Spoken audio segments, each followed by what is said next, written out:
he bought Twitter, and he's just lost money hand over fist on that investment.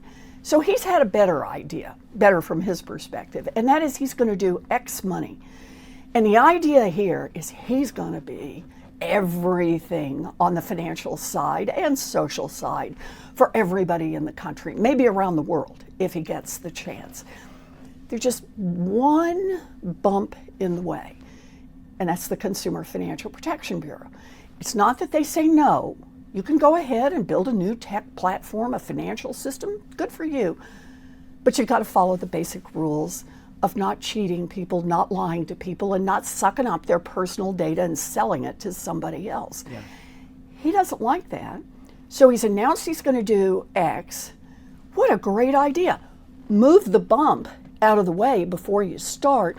You know, it's a little like a bank robber saying, oh, before I go into the lobby with my sacks that I'm ready to fill up, I'm just going to fire the cops. Yeah.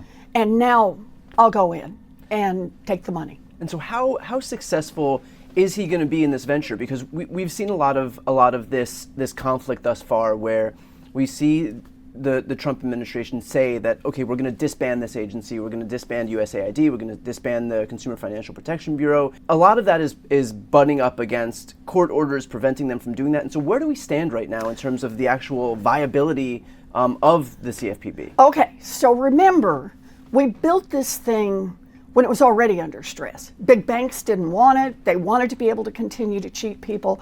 Republicans didn't want it. They didn't want to show that government could work. So we built it tough. That's how I like to think of it. We got the right thing passed into law. Right now, shutting down the CFPB, firing all the cops, or at least putting them all on leave so there are no cops out there on the financial beat, is illegal. I don't mean it's like kind of, or maybe, or arguably. No, it's just illegal.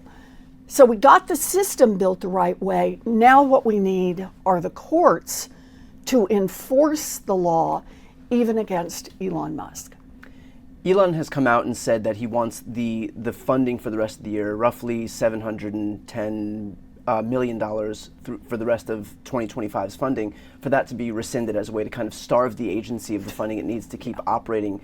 Obviously, the purse strings are controlled by Congress, even though we've seen Republicans contract all of their autonomy over to the executive branch. But where do we stand right now in terms of his ability, or the Trump administration's ability, to be able to legally starve funding of the agency and kind of kill it that way? So let's do a little good news, right? I know right now we're having to do a lot of bad news. One of the pieces of good news is actually the agency has a surplus right now. So it's got some gas in the tank to keep running.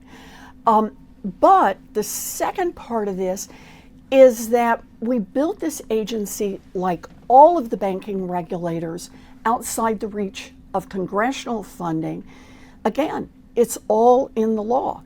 If we can get the courts to enforce the law, the agency will have the money it needs.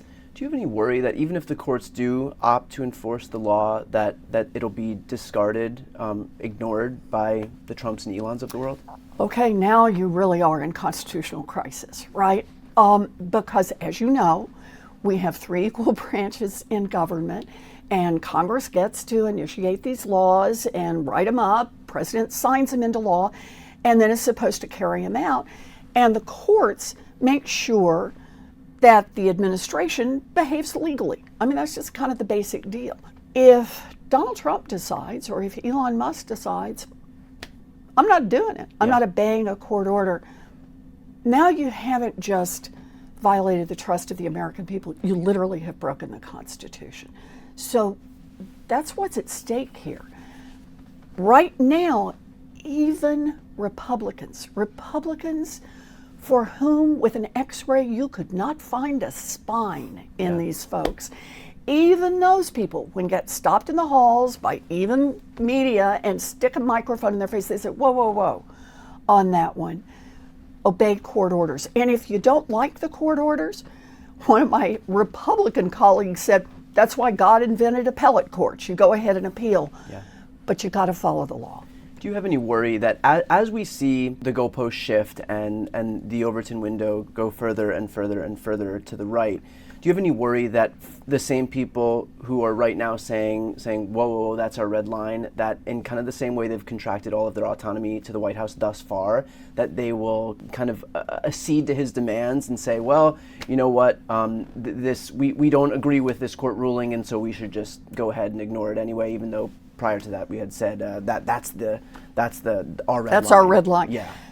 Look, Brian, of course I'm scared. Yeah. Of course I am. These guys have proven over and over. If you had asked me, we've been sitting here 6 months ago, 6 weeks ago, even sometimes 6 days ago. And that's why I asked, because I feel like I want to get ahead of the, well, they couldn't possibly do this talking point, and get to the point where we know that a lot of them do ultimately get to, which is that Trump says jump, they say how high. Right. So I want to go back to something you said that was really, really smart as you were laying it out. You said the Overton window keeps shifting. Yeah. Our job is to keep it shifting the other way too. You know, one of the things that's happening right now, that little agency that has returned $21 billion that these giant banks have cheated people out of, you and I know about it. A handful of people know about it. We bless them, we cheer them on, but they're not very well known. Now, a whole lot more people know about them. A whole lot more people are speaking up saying, wait, what the hell? I want a car loan without thinking at the end of the day I'm going to pay and pay and pay, and then they're going to come get my car. That as we get out and make the case for the Consumer Financial Protection Bureau, as we get out and make the case for why, for our financial dealings, it's hard enough out there. For our financial dealings, we want a cop on the beat. What we're doing is we're opening that window. I get it. The right is pushing it their way. Yeah. We're pushing it our way. And it matters. At the end of the day, Trump, how much is he listening to courts? But he listens to the rest of the country. Right.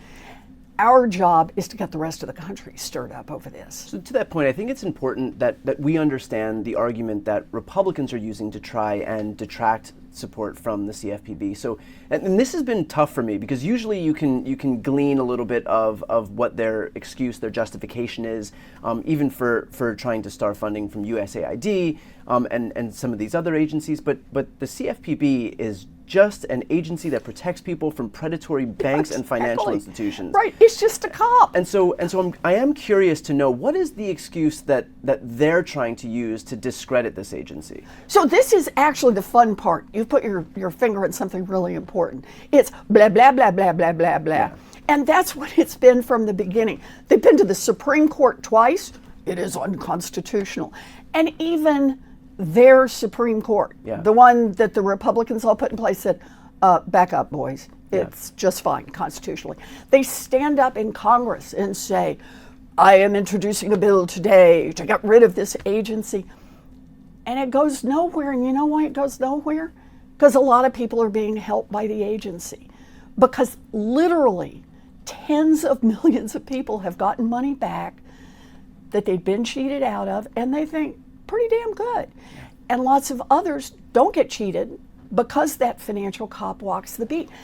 So I would tell you a coherent argument if I had a coherent argument.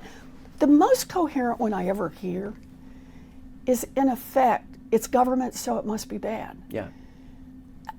And I think that is really their wish, is that we have one example after another of government not working. And the good Lord knows there are a lot of cases where government doesn't work. There are cases where there's waste in government.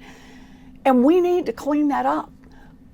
But the reality is that little agency, and they gave it the most awkward name they could, so it's hard to, the Consumer Financial Protection Bureau, right?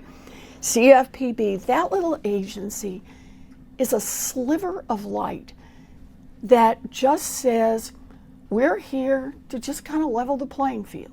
So you want to make a decision about what car you want to buy or what a financial app you want to use on your phone.